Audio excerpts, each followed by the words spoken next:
Today, we're taking a moment, really, to unpack the details around the recent, very sad news about actor David Hekili Kenui Bell passing away.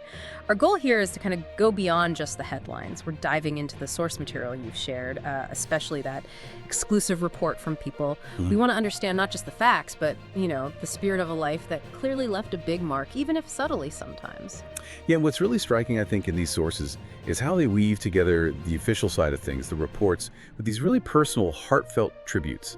It gives you this sort of multifaceted view of his life, doesn't it? Helps us connect the dots between the public figure and the person his family and friends knew. Exactly. So we'll start with the initial news breaking, how it all unfolded. Then we'll look into his work, his contributions, on screen, and maybe some things you didn't know about. And then finally, really spend some time with those personal reflections from the people closest to him. Okay, so let's dive in. Right. So the central piece of news, sadly, is the passing of David Hekili Kenui Bell, an actor many will recognize from the upcoming live-action Lilo and Stitch remake from Disney. He was 46. He passed away on June 12th, that was 2025, at 2:26 p.m. in Hawaii. His sister, Jaylene Kanani Bell, she was the first to share the news, put it on her Facebook page on Sunday, June 15th. And then TMZ reported it first, I believe, on Monday, the 16th, with confirmation from the family. That's right. And then People published their report later that day, June 16th, around 8:11 p.m. Eastern Time. And they had exclusive confirmation directly from the Hawaii police. And that police confirmation is key because they explicitly told people, quote, no foul play is suspected. They have started a coroner's inquest investigation, though, which, they say is standard practice. Plus, an autopsy is being scheduled to figure out the exact cause of death, so the investigation is ongoing. It does make you wonder, though, what exactly does a coroner's inquest involve? Why is it standard even without suspected foul play? That's a really good question. The sources do clarify it's pretty standard procedure there. Think of it like a formal inquiry. It's important for the official record, especially if the cause of death isn't immediately obvious. Just make sure all the I's are dotted and lacked or crossed before they make a final determination. The autopsy will obviously be a big part of that. Right. Procedure. And the initial reactions, well, they really speak volumes about him. His agent, LaShawna Downey, she told people she was heartbroken. She said, he was one of my best talent and embodied the true meaning of aloha, a gentle giant. That phrase, a gentle giant, and embodying aloha, it really sets a tone, doesn't it? It absolutely does. It kind of frames how people saw him professionally and personally, but David's aloha, it seems, it wasn't just something his agent saw. Let's talk about how he brought that spirit into his actual work. On screen, yeah, but also, like, in everyday life in Hawaii.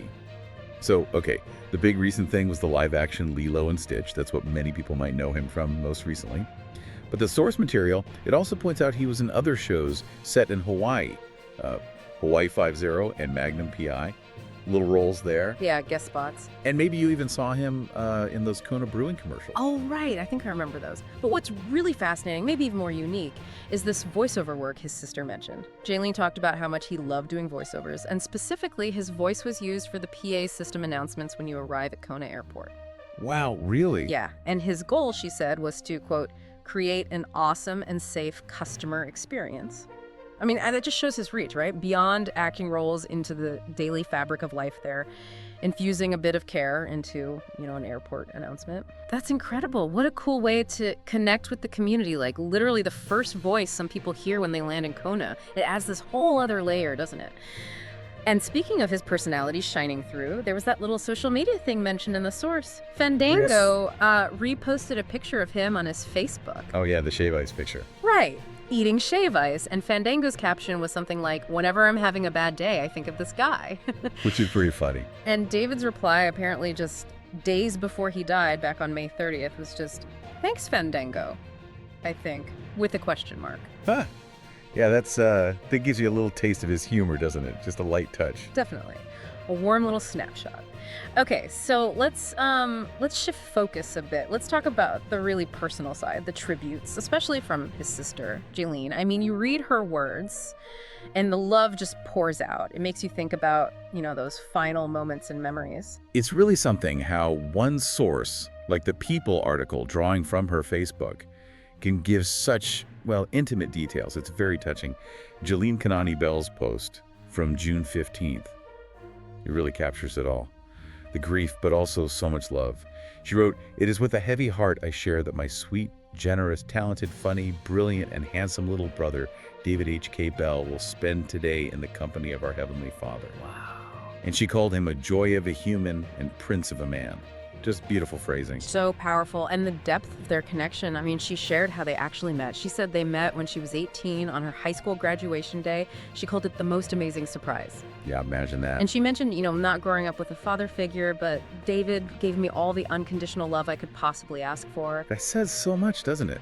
Really paints a picture beyond just the actor. It shows you the man he was to his family. Absolutely. That unconditional love. Yeah. It feels like a theme. It does. And it comes through in the stories about his last family outing, too. Jaylene shared about celebrating the Lilo and Stitch premiere. He celebrated it on May 23rd. And apparently he'd, quote, planned ahead and purchased the best seats in the house for us all to go together to opening night in Kipole just 2 short weeks ago. Oh, that's so sweet. Planning ahead like that for everyone. Yeah. And she talked about seeing fans dressed up in Lilo and Stitch outfits and how it made them all so energized while they were just waiting for popcorn. Simple moments, And she mentioned they had this plan afterwards to get shave ice to reenact the scene from the movie. Oh, wow. Which makes it even more poignant that later the family went and got shave ice together to kind of help with their grief. Yeah. She even said her grandson's expression, his emotion while eating it, was on point, sort of echoing David's joy in that picture, maybe. Oh, that's heartbreakingly sweet. And Jaylene finished her tribute saying, "He was and will remain a bright and shining star." Which echoes his agent's words, too, about embodying aloha. It really makes you think, doesn't it?